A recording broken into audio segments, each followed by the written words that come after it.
Wel, yn galwad i addoli heno yw Salm 92. Salm 92 ar 8 adnod cynta. Da yw moliannu'r arglwydd, a chanu mawl i thenw di y goruchaf, a chyhoeddi dy gariad yn y bore, a thydlondeb bob nos, gyda'r decdant a'r nabl a chyda chordiau'r delyn. Oherwydd yr wyt ti o arglwydd wedi fy llawanychu a thwaith, yr wyf yn gorfoleddu yng ngweithgarwch dy ddwylo. Mor fawr yw dy weithredoedd o arglwydd a dofn iawn dy feddyliau. Un dwl yw'r sawl sydd heb wybod, a ffwl yw'r un sydd heb ddeall hyn. I'r aniwiol dyfu fel glaswellt ac i'r holl noethurwyr drygioni lwyddo, ei bod yw dinistrio am byth. Ond dy fod ti arglwydd yn dragwyddol ddyrchafedig. Gawn ni ymateb nawr te a moliannu'r arglwydd gyda'r emyn cynta heno, Hosanna, Halleluia, fe anwyd brawd i ni.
Wel, mae dau ddarlleniad unwaith eto heno.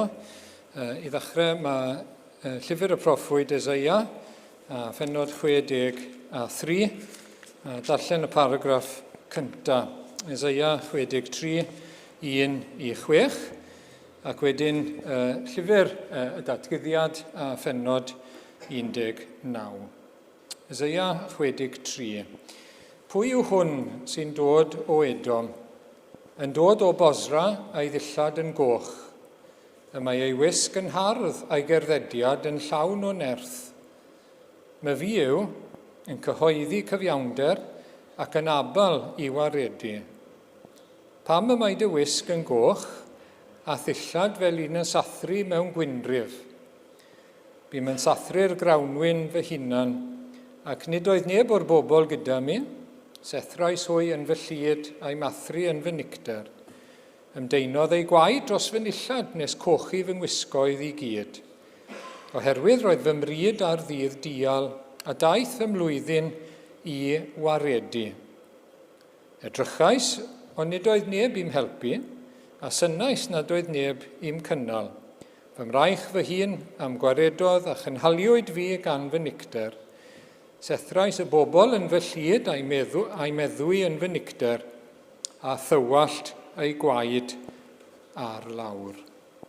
Ac wedyn, llyfr y datgyddiad, Pennod 19, a darllen o adnod 11 at ddiwedd y bennod. Marchog y ceffyl gwyn. Gwelais y nef wedi ei hagor, ac wele geffyl gwyn. Enw ei farchog oedd ffyddlon a gwir. Oherwydd mewn cyfiawnder mae ef yn barnu ac yn rhyfela, yr oedd ei lygaid fel fflam dan, ac ar ei ben yr oedd diademau lawer. Yn ysgrifenedig arno yr oedd enw na wyddai neb ond ef ei hun. Yr oedd y fantell amdano wedi ei throchi mewn gwaed, ac fe'i galwyd wrth yr enw gair Duw. Yn ei ganlyn ar geffylau gwynion, yr oedd byddinoedd y nef, wedi ei gwisgo â lluain maen disgleirwyn.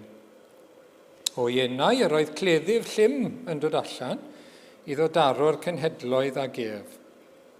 A bydd ef yn ei llywodraethu a gwialen heiarn ac yn sathru gwynrif llyd digofaint Duw yr holl alluog. Yn ysgrifenedig ar ei fantell ac ar ei glin y mae enw, brenin brenhinoedd ac arglwydd arglwyddi. Yna gwelais angel yn sefyll yn yr haul a gweiddodd y llais uchel wrth yr holl adar oedd yn hedfan yng nghanol y nef, dewch ymgasglwch i wledd fawr Duw. Cewch wyta cnawd brenhinoedd, cnawd cadfridogion, cnawd y cryfion, cnawd ceffylau a'i marchogion, a chnawd pawb yn rhyddion ac yn geithion yn fach ac yn fawr. Gwelais y bwystfil a brenhinoedd y ddeiar a'i byddinoedd wedi ymgasglu ryfela yn erbyn marchog y ceffyl a'i fyddin. Daliwyd y bwystfil ac ynghyd ag ef y gau broffwyd oedd wedi gwneud arwyddion gwirthiol o'i flaen i dwyllo y rhai oedd wedi derbyn nod y bwystfil ac addoli ei ddelw ef. Bwriwyd y ddau bwystfil yn fyw i'r llyn tân oedd yn llosgi a Brwmstan. Marchog y ceffyl. Chafodd yr holl adar ei gwala o'i cnawd hwy. Ni'n diolch i'r arglwydd am ei air sanctaidd. Gawn ni droi ato fe nawr mewn gweddi, gyda'n gilydd gawn ni gyd weddio. Ni'n diolch o arglwydd am gael dod eto ger dy fron yn enw ac yn heiddiant Iesu Grist. Diolch am oedfa newydd heno a chyfle newydd i nesau ata ti, i'th addoli di ac i'th geisio di o arglwydd. Cyn ni'n diolch mai ti yw ein Duw ni, mai ti yw Duw ein iachawdwriaeth ni, ein achubwr ni, yn ogystal â bod yn greawdwr i ni ac yn gynhaliwr hefyd. Ac o arglwydd i ni eisiau diolch i ti heno.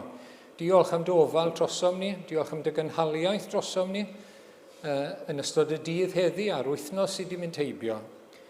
Diolch arglwydd bod ti'n ein cynnal ac yn ein cadw ni yn dy drigaredd ac yn dy ras cyffredinol. Ein ni'n derbyn gymaint o fendithion o thlaw di, ddydd ar ôl dydd. Mae dy drigareddau di yn dod bob bore o'r newydd. Mawr yw dy ffyddlondeb.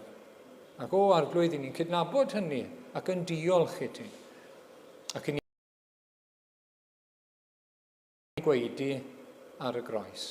I ni'n diolch yn fwy am yr efengil. I ni'n diolch yn fwy am gapten ein iachawdwriaeth ni.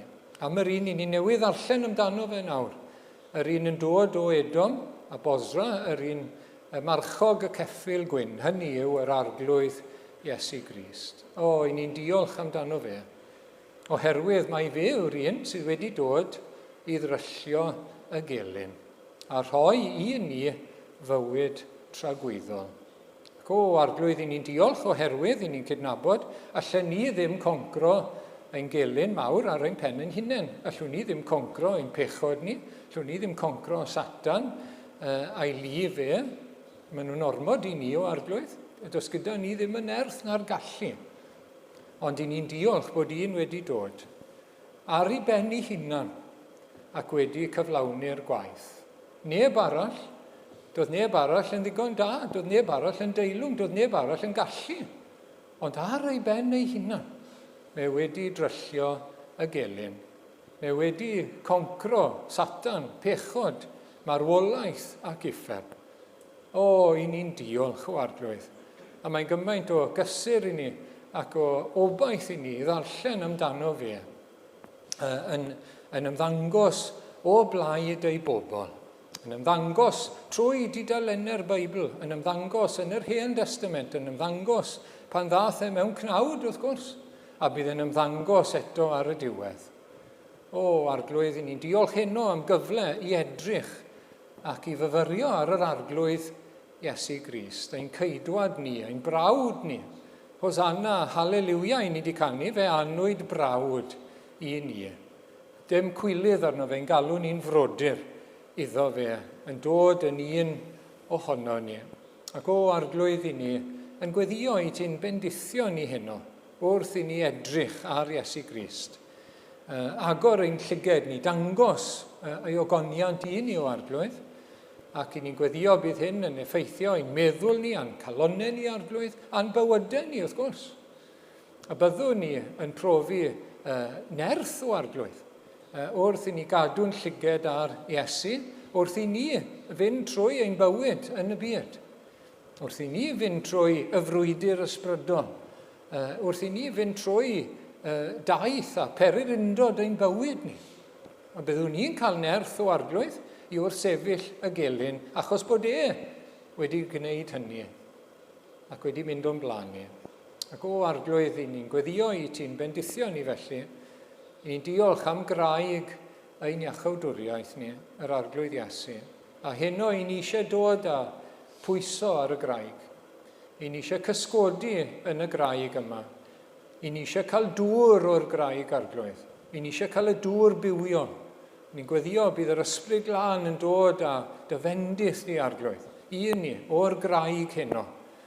Ac i ni'n dymuno cael mêl o'r graig hefyd, fel oedd y bobl di'n cael yn yr Hen Testament.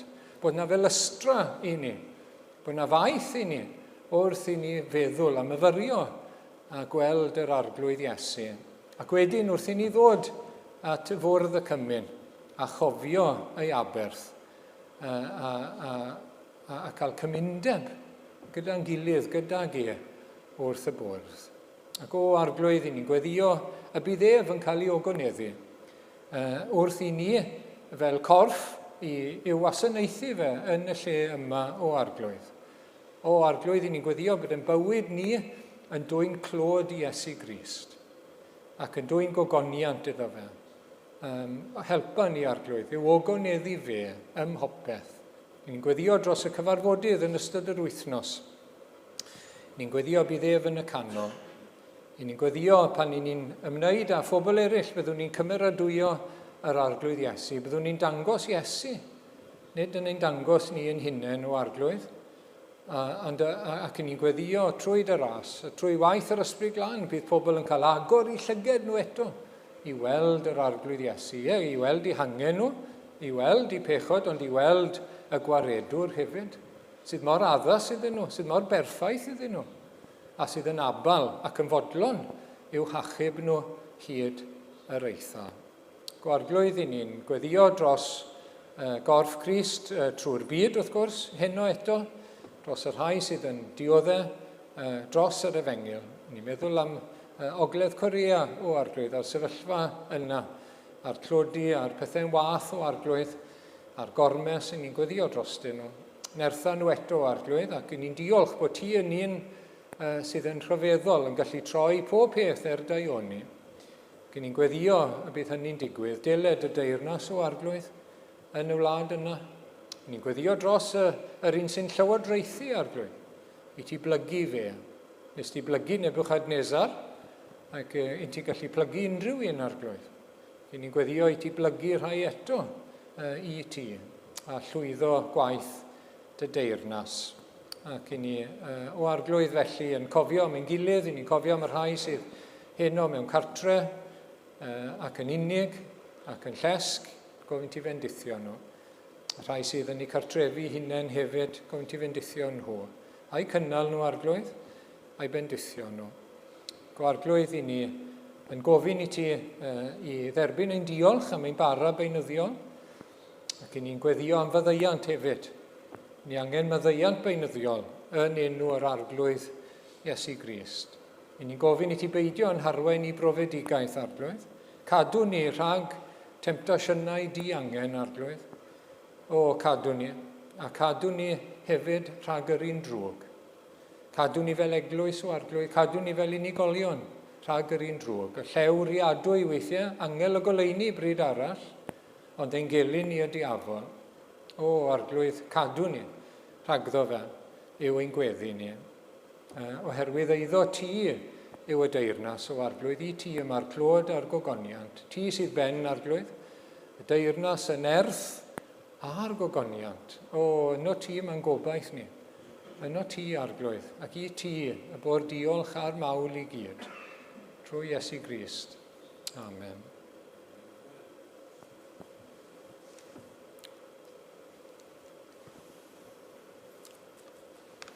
Gawn ni droi at yr ail emyn sydd gyda ni heno, dan gysgod croes yr Iesu, mae lle i wella'n hlwy. Rhyfeddol yw'r drigaredd am galwodd fel yr wyf.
Wel, gawn ni droi nôl nawr at lyfr y proffwyd Eseia, pennod 63.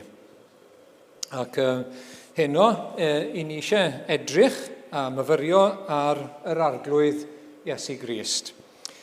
Pen tywysog a pherffeithydd ein ffydd ni. Mae'n waith pwysig, mae'n waith allweddol i ni fel ei bobl bob amser. Mae mor hawdd yn diwe i edrych ar bethau eraill. Mae mor hawdd i edrych ar bopeth arall bron, ond yr arglwydd Iesu Grist. Y byd o'n cwmpas ni, wrth gwrs, y byd i ni'n byw ynddo fe, cymdeithas o'n cwmpas ni, ac i ni'n gweld pethau sydd yn digaloni ni, ni'n gweld anffyddiaeth falle, anniwioldeb, materoliaeth, pobl yn rhoi ffydd mewn gwyddoniaeth, ac i ni'n gallu wedyn edrych arno ni'n hunain, ac weithiau ni'n anobeithio, pan ni'n edrych arno ni'n hunain, gweld ein hunain yn araf, yn dod yn fwy sanctaidd, yn dod yn fwy tebyg i Iesu Grist. Weithiau, i ni'n gallu mynd yn sori dros ni'n hunan, yn hunan dosturion. Weithiau, ni'n gallu mynd yn falch yn ni'n hunan. Ond mae rhaid i'n ffocws ni fod ar yr arglwydd Iesu Grist. Mae rhaid i ni gadw'n golwg arno fe. A dwi'n meddwl bod y testun yma heno yn helpu ni i wneud hynny. Eseia 63. Ond mae Eseia 63, wrth gwrs, yn dilyn Eseia 62. Ac ym Mhennod 62, i ni'n cael proffwydoliaeth. Proffwydoliaeth o'r gogoniant sydd i ddod i bobl Dduw. Mae'n edrych yn bell i'r dyfodol ac mae'n hyfryd iawn. Maen nhw'n cael eu disgrifio fel coron, disglair. Mae llun yn dod lan. Coron ddisglair yn llaw yr arglwydd. Na chi ddarlun rhyfedd o bobl Dduw yn disgleirio fel y gemau yn y goron yna mewn gogoniant ar ôl i'r arglwydd orffen ei waith gyda'i bobl. Mae'n rhyfeddol yn dyw e. Y byddwn ni yn Iesu Grist yn un o'r gems yna yn y goron. A'r goron yn llaw yr arglwydd. Ac darlun arall tebyg iawn yn dilyn wedyn torch, neu tiara os licwch chi, torch frenhinol. Ac mae'n sôn am enwau arbennig i bobl Dduw, yr enw Hefsiba, fy hyfrydwch sydd yn ddi, delight, dwi'n deleito yn ddi hi. Byddai wrth fy modd gyda beth wy'n gweld yn ddi hi, pan fydd wedi gorffen ei waith yno ni. Ac wedyn Biwla. Biwla, fy mhriodferch, i ni wedi canu amdano fe nawr, fy mhriodferch i. A mae'n broffwydoliaeth hyfryd iawn, yn edrych yn bell i'r dyfodol, bell, wrth gwrs, at ddiwedd amser, pan fydd pobl Dduw yn ei law yn llaw yr arglwydd, ac yn disgleirio mewn gogoniant. Na'n dyfodol ni. Os i ni yn yr arglwydd Iesu Grist, a mae'n ddarlun hyfryd iawn. Ond, wrth gwrs, nid felly mai ar hyn o bryd. Na'r darlun i'r dyfodol, na'r broffwydoliaeth i'r dyfodol. Ond, ar hyn o bryd, mae'n wahanol iawn. Achos ar hyn o bryd, mae eu bwyd nhw, mae diod nhw yn cael ei gymryd gan ei gelynion. A gan ddieithriaid, maen nhw'n llwm iawn. Maen nhw'n llwm iawn ar hyn o bryd. Maen nhw mewn cyflwr isel ar hyn o bryd fel pobl Dduw. A darlun, pictiwr yw hwnna. Maen nhw fel petai nhw'n gweithio i gael bwyd, gweithio i gael diod, a mae rhywun arall yn ei gymryd. A mae hwnna'n ddarlun o gyflwr pethau yng Nghymru heddi, os licwch chi, yn ysbrydol. Ni'n gweithio'n galed. Ni'n gweithio'n galed yng ngwaith yr arglwydd, chydig o ffrwyth sydd. A mae fel petai gelynion y dieithriaid yn ennill tir, bod ni'n gweithio yn galed. A penderfyniad y proffwyd a'i anogaeth wedi ni i'r bobl yw galw ar yr arglwydd. Mae'n ddi-alw ar yr arglwydd, nes bod y broffwydoliaeth yna yn dod yn wir. Ac adnod 6 yn pennod 62 yw hwnna, ar dyfuriau di o Jerusalem, gosodais hwylwyr. Nad ydynt yn tewi ddydd na nos.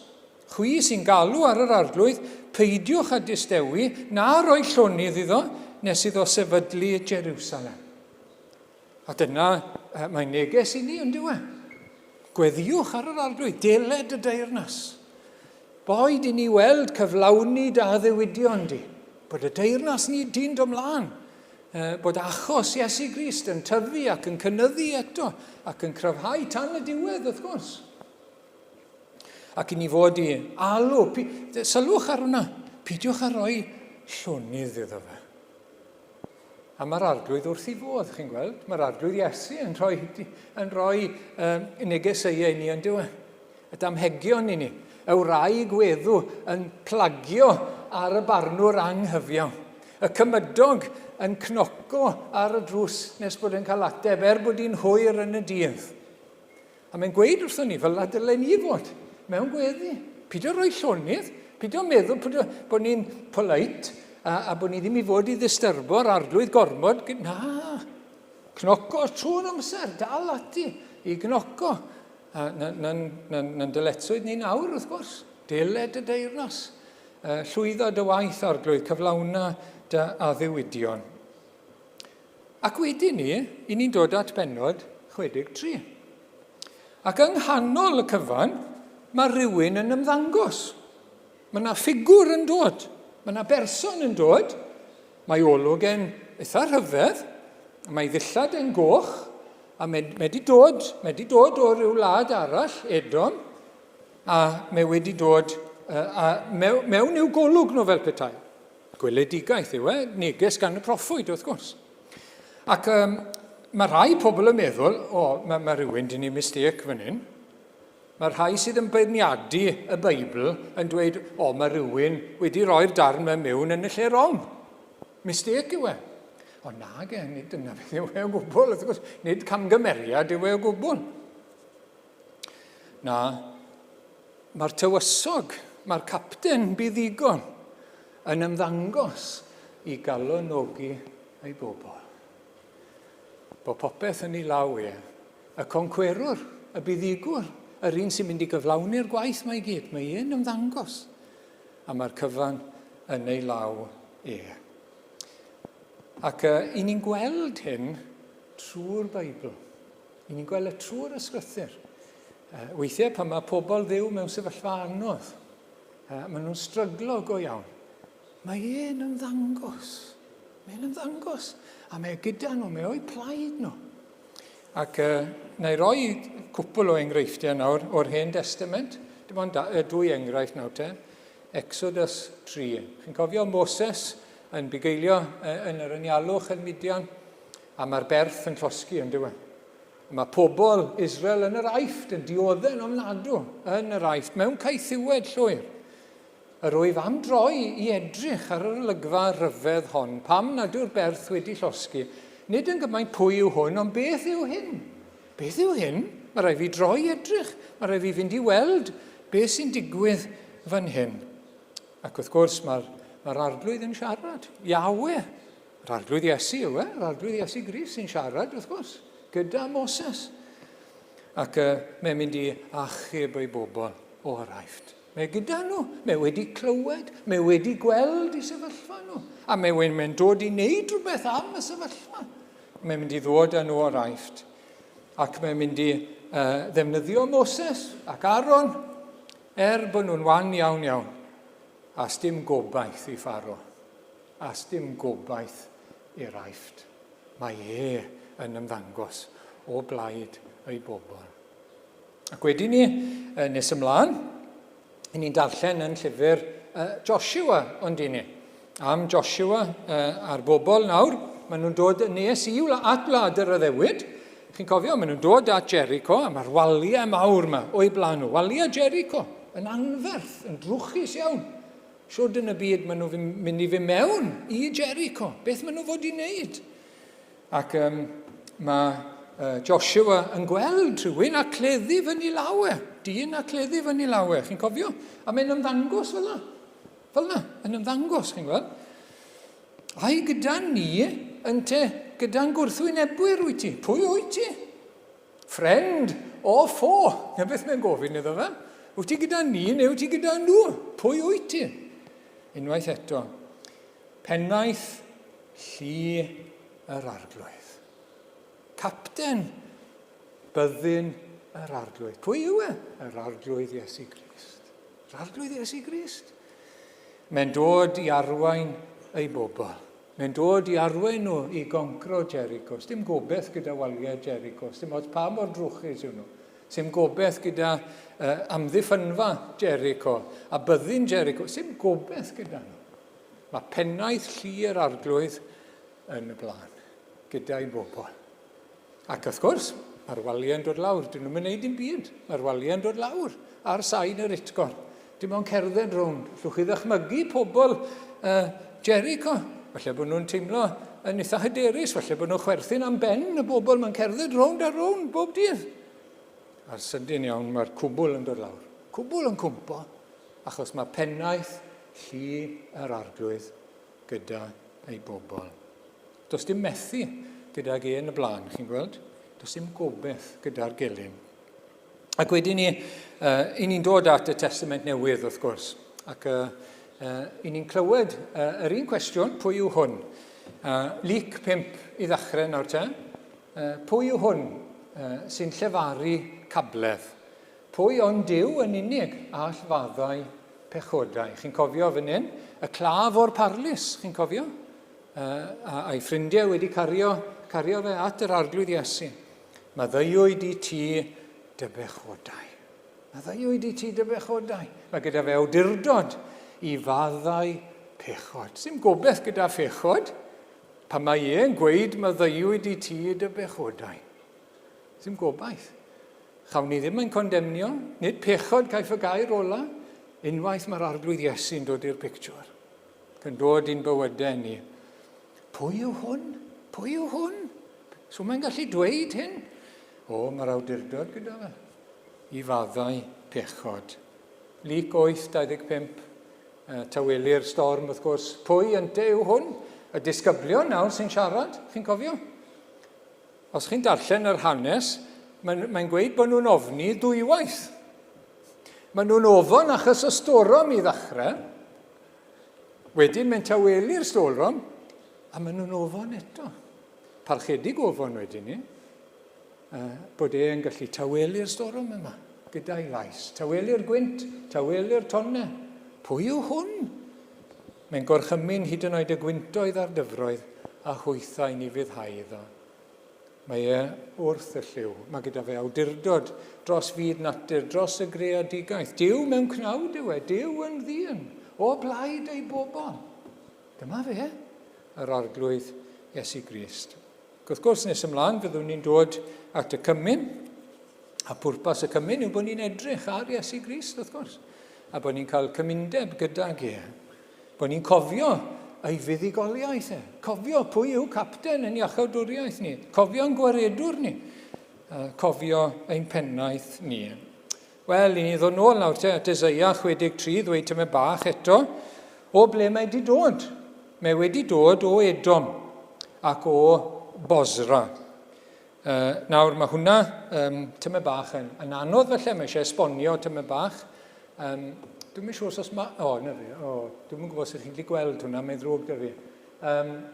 Darlun nawr te o wlad, mae Juda fyna, Moab, Israel fyna, ac mae Edom just o lawr o dan Israel fyna i'r ochr yma. Ac wrth gwrs, gwlad Esau oedd gwlad Edom. Chi'n gweld? Fyna oedd Esau, braw Jacob wedi mynd i fyw, ac yn y Beibl, mae Edom yn cynrychioli gelynion pobl ddiw. Ac llwch chi ddarllen trwy'r Hen Testament, mae'r olyniaeth yma rhwng Esau a Jacob. Mae Esau yn fodlon, mae'n diastyru y fraint sydd i ddod iddo fe, fel y mab hynna. Chi'n cofio? Yr enedigaeth fraint. Mae'n diastyru fe, mae'n taflu fe bant i gael basned o gawl. A mae'n colli bendithion. Ac wedyn mae yna gwrthdaro. Pan mae pobl, os ewn ni'r sleid nesaf, pan mae plant Israel yn dod i wlad yr addewid. A chi'n gweld y lŵp na fyna? Gweld y lŵp na? Maen nhw'n gorfod mynd rownd. Achos dyw Edom ddim yn fodlon iddyn nhw ddod trwyddo. Maen nhw'n rwystro nhw, rhag pasio trwyddo i tir nhw. Mae'r elyniaeth yma dal i fod.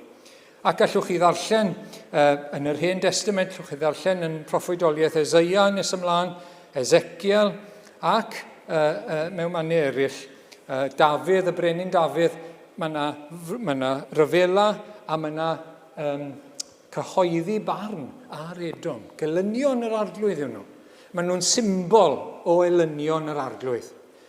Maen nhw'n symbol, wrth gwrs, i ni, o Satan, a'i li fe, i ni'n credu yn y diafol, yn gelyn mawr ni, sydd wedi twyllo dyn a wedi i hudo fe oddi wrth Dduw, sydd eisiau'n harwain ni i golled tragwyddo. A mae gyda fe i ddemoniaid, mae gyda fe i li, a mae gyda fe i bobl hefyd, wrth gwrs. Mae yna bobl sydd ddim yn credu, pobl sydd yn gwrthwynebu, heddi hefyd, pobl sydd dan ddylanwad yr un drwg. Wel nawr te, mae'r ffigwr yma'n dod o Edom, mae'n dod o Bosra, a Bosra yw un o'r prif ddinasoedd yn Edom, na beth yw Bosra, a mae'n dod o fyna, ac mae'n amlwg bod e wedi bod mewn brwydr. Mae ei ddillad yn goch, ac eto mae ei wisg yn hardd, a'i gerddediad yn llawn o nerth. Mae wedi bod mewn brwydr, mae'n amlwg. Mae ei ddillad yn goch. Ond nid rhywun yn y Beibl weithiau, chi'n clywed am rhywun yn dod a medi'r rhedeg o'r frwydr, i ddod â newyddion am y frwydr i'r brenin. A Dafydd yn cael neges o'r frwydr. Weithiau mae rhywun yn rhedeg gyda neges, mae di dianc, neu yn fyw, mae di dianc, ond mae yna newyddion drwg. Ond nid na beth yw hwn, nid na beth yw hyn, dim o gwbl. Na, mae wedi bod mewn brwydr, ond nid newyddion drwg sydd gyda fe, ond newyddion da. Mae wedi sathru y gelyn. Mae wedi sathru y gelyn. Mae wedi ennill buddigoliaeth. A dyma dylen ni fod yn canolbwyntio arno fe ac yn cofio am yr arglwydd Iesu Grist. Mae wedi sathru y gelyn ar ei ben ei hunan. A mae hwnna'n amlwg iawn fan hyn bod wedi wneud ar ei ben ei hunan. Mae ddillad e'n goch, ond mae wisg e'n hardd. A mae gerddediad yn llawn o nerth. Dyw e ddim yn rhedeg fel un sy'n rhedeg am ei fywyd, mae'n rhedeg mae'n cerdded yn urddasol. Mae'n frenin sydd wedi ennill y dydd. Mae'n gerddediad nerthol, mae'n cerdded fel llew, yn urddasol ac yn frenhinol. A fel dylen ni feddwl am yr arglwydd Iesu Grist. Ac wedyn, pwy yw hwn? My fi yw. Dyna'r ateb. My fi yw, it is I. Mae'n atgoffa ni'n syth, yn dywe, o Iawe. My fi yw, a dwyf. Geiriau Iesu Grist gyda'r wraig o Samaria. Pwy yw'r Meseia? My fi yw. My fi yw. Dyma fe. My fi yw. Yn cyhoeddi cyfiawnder. A chi'n gweld yn Iesu Grist concern mawr am gyfiawnder. Ac bob amser, beth sy'n iawn yng ngolwg Duw. A mae wedi dod i gyhoeddi ac i ennill cyfiawnder i ni. I wneud ni'n iawn gyda Duw, wrth gwrs. I roi cyfiawnder Duw i ni. A dod â ni'n iawn gyda Duw. Mae eiriau fe yn gyfiawn. Yn llefaru geiriau'r tad o hyd. A mae wedi dod i'n gwneud ni'n gyfiawn. I gyhoeddi cyfiawnder. Chi'n iawn gyda Duw yn Iesu Grist. Chi'n gyfiawn. Chi'n wedi'ch derbyn yn llawn. Ac fe sy'n rhoi cyfiawnder, fe yw'r un sy'n yn gwneud ni yn gyfiawn ac yn sanctaidd. A nid jyst bod e'n gallu dweud nid jyst bod e'n dod i gyhoeddi fe fel petai, ond mae wedi wneud hefyd. A mae yn ei wneud Mae'n abal i waredu. Nid just talk the talk, ond mae'n gallu wneud Mae'n gallu wneud Mae wedi dod i'r byd. Mae wedi mynd i'r groes. Mae wedi marw drosto ni. Mae wedi atgyfodi. Mae wedi esgyn i ni gael dod yn iawn gyda Duw. I ni gael ein hachub. Nid just addewidion gwag yw nhw. Mae wedi wneud A gallwn ni ei brofi fe yn ein bywyd ni. Gallwn ni ddod yn iawn gyda Duw. Gallwn ni brofi heddwch gyda Duw yn ein bywyd ni o ddydd i ddydd. Gallwn ni brofi bod ni'n cael ei newid o goniant i ogoniant, yn raddol bod e'n ein sancteiddio ni, bod e'n ein newid ni yn ei ras ac yn ei drygad. Mae gyda fe'r gallu i wneud hynny. Mae gyda fe'r gallu a'r nerth i'n cario ni, a'n cadw ni, a'n dal ni, a rhoi nerth i ni i wrth sefyll y gelyn. Gyda fe'r gallu i wneud eich, gallwn ni brofi fe. Nid a ddiwydion gwag yw ei eiriau fe. A hwnna mor bwysig i ni gofio. Mathew 11:28 dwi'n credu sy'n nesaf efe. Dewch ata fi, bawb sy'n flinedig ac yn llwythog, ac fe rodda fi o'r rhwystrau i chi. Nid jyst geiriau yw'r reina, nid jyst addewid neis, ond i chi yn profi fe. Chi wedi profi fe, dwi wedi profi fe. I ni'n dod â'n baich at yr arglwydd. I ni'n bwrw'n baich ar yr arglwydd. I ni'n gwybod beth i wneud. I ni'n gwybod lle i fynd. Ni'n bwrw'n baich arno fe. Ni'n dod â'r sefyllfa ato fe. Ni'n dod â fe mewn i'r sefyllfa. A mae nawr ffwysfa'n dod. Chi'n cofio Hannah? Methu cael plant yn cael ei sbeitio gan Penina. Chi'n cofio? Beth mae'n wneud? Mae'n mynd ar peth at yr arglwydd. Mae'n mynd ato fe. Dewch ato fi. A mae'n arllws i chwyn ger i frona. A cyn cael unrhyw ateb, na dim byd. Mae'n cael gorffwystro. Mae'n cael yr heddwch. Mae'n gallu mynd nôl at y lleill a bita a mwynhau yr oil. Mae di ymddiried yn yr arglwydd. Mae di dod a'i baich a mae di cael yr orffwystro. Nid geiriau gwag yw'r un, chi'n gweld? Falle byddwch chi wythnos hyn a cefen yn erbyn y wal. Chi ddim yn gwybod beth i wneud, ble i fynd, rhyw achlysur, rhywbeth yn digwydd. Neu falle byddwch chi wynebu temtasiwn arbennig. Beth chi'n mynd i wneud? Dewch ata fi. Dewch ata fi. Yna nerth, mae'n orffwystro. A nid geiriau gwag yw nhw. Mae wedi marw i ni gael y profiad yma o Dduw. I ni gael y profiad yma o'r arglwydd Iesu yn ein bywyd ni. Ioan 10:28. Rwy fi'n rhoi bywyd tragwyddol iddynt. Nid an byth i ddistryw ac ni chaiff neb ei cipio hwy allan o'n llaw i. Y bugail da a'i ddefaid. Y defaid sydd yn gwrando ar ei lais ac yn ei ddilyn e'n cael ei bwydo ganddo fe. Y bugail da. Rwy fi yn rhoi bywyd tragwyddol iddyn nhw. Mae'r bywyd sydd gyda ni yn Iesu Grist yn para i dragwyddoldeb. Fydd e byth yn pallu. Fydd e byth yn stopio. Fydd e byth yn diffodd. A mae'n gafel yno ni i bob tragwyddoldeb. Nid just talk the talk yw i, chi'n gweld? Mae'n cyhoeddi cyfiawnder a mae'n abal i waredu. Mae'n waredwr abal. A mae eisiau ni bwyso yno fe nawr, o hyd ac o hyd ac o hyd, i brofi ei nerth yn ein bywyd ni. Ac wedyn mae'r dillad yma'n goch, a mae cwestiwn arall nawr, pam mae dy wisg yn goch yn adnod 2, a ddillad fel un yn sathru mewn gwynrif.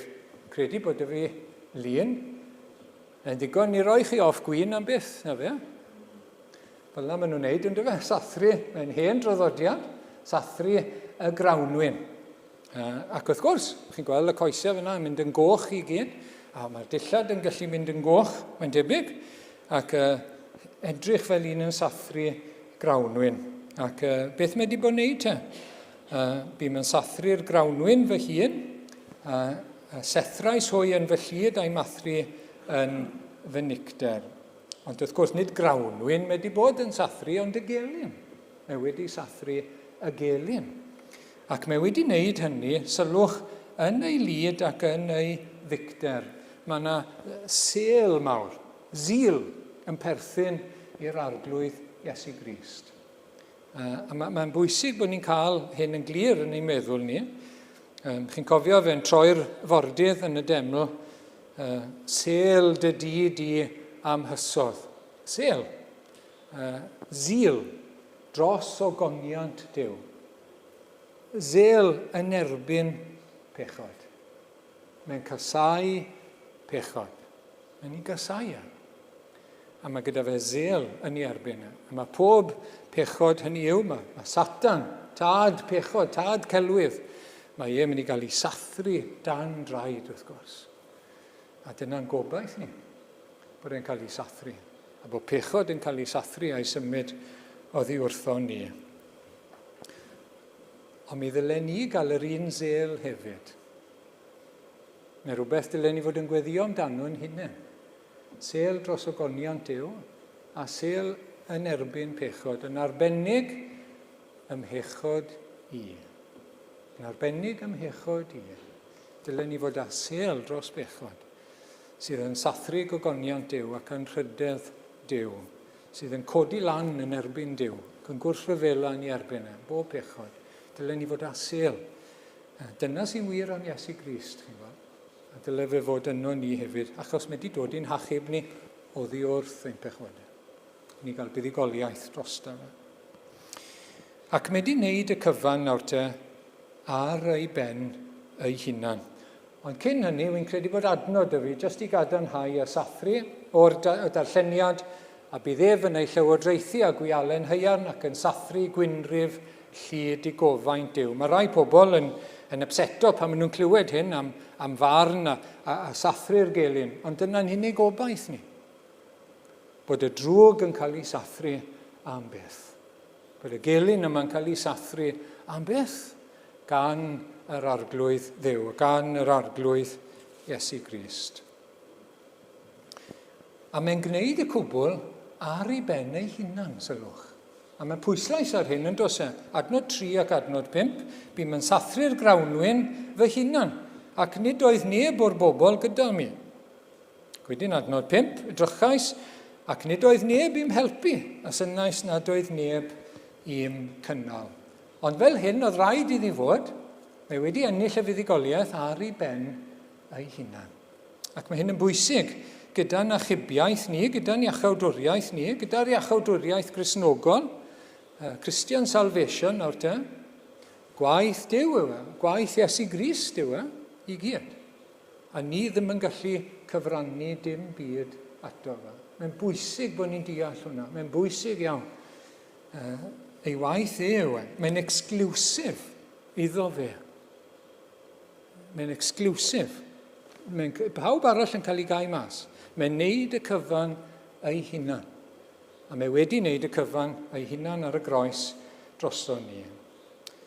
Ioan 16 nawr te, edrychwch, y mae amser yn dod, yn wir y mae wedi dod, pan gewch eich gwasgaru bob un i'w le ei hun, am gadael i ar fy mhen fy hun.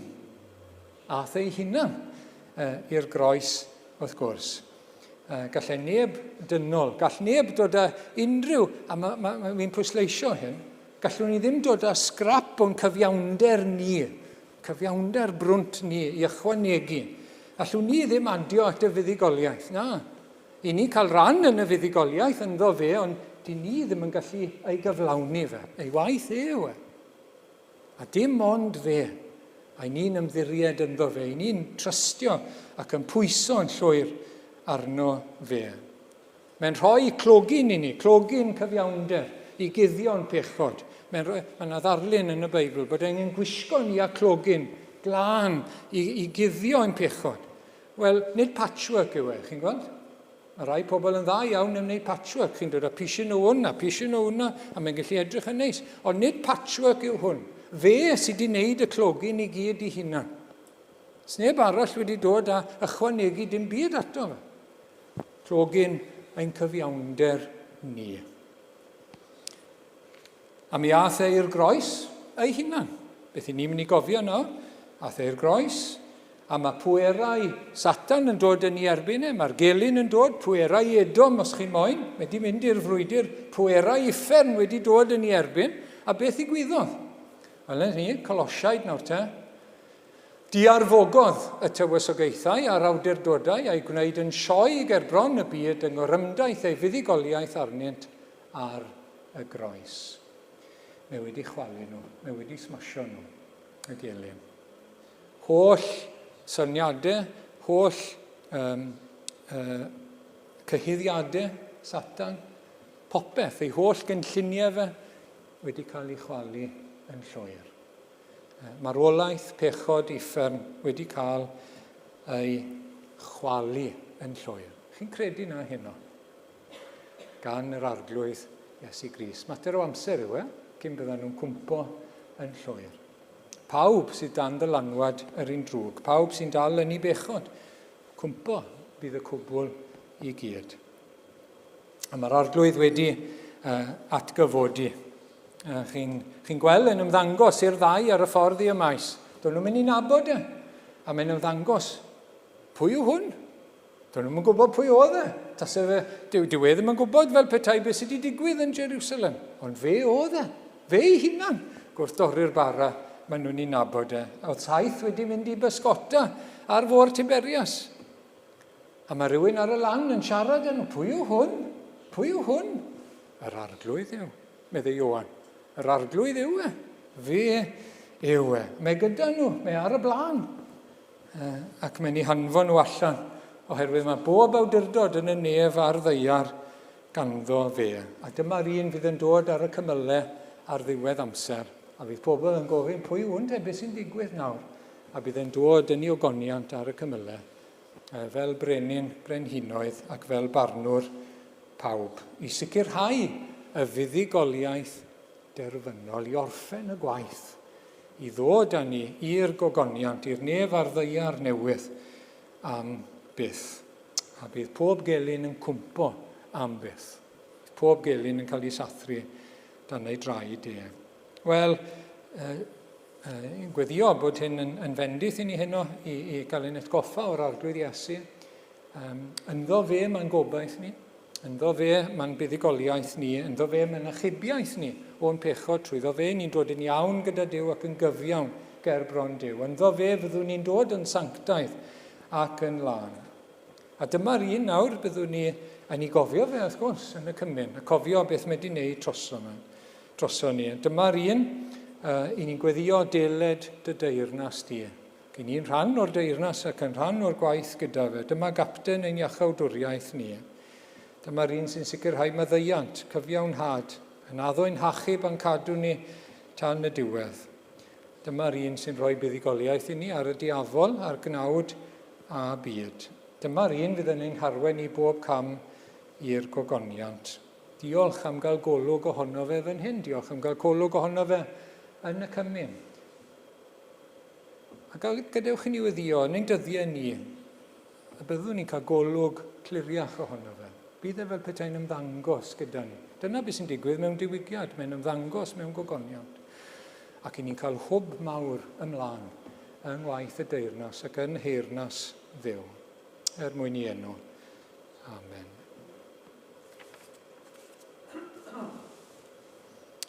Wel, mi ddewn ni at y trydydd emyn nawr gyda'n gilydd. Mi hwn bod fy mhrynwr yn fyw am prynodd a thaliad mor ddrud. Amen.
Diolch o Dad am dair i ni.